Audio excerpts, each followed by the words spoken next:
So what is up guys, yan, back at it again with another video na Budol finds. Yan, camel back seat pang Honda Click. Pero meron din iba sa mga model like NMAX, PCX, tsaka Aerox. Yan, camel back seat siya. Wow, ganda.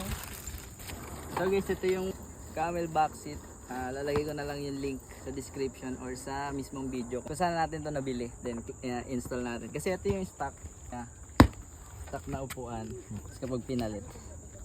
Wow.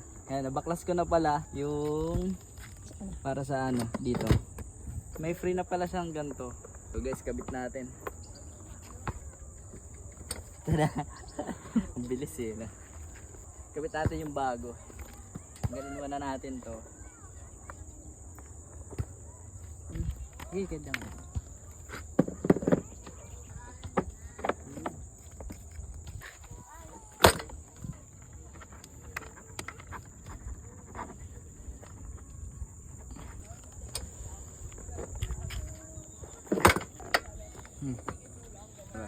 Then guys, kabit na lang din natin.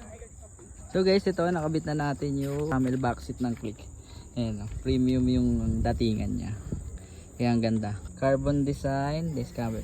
Then camel back seat. Sobrang lambot ng upuan niya. Sulit naman yung nabili natin.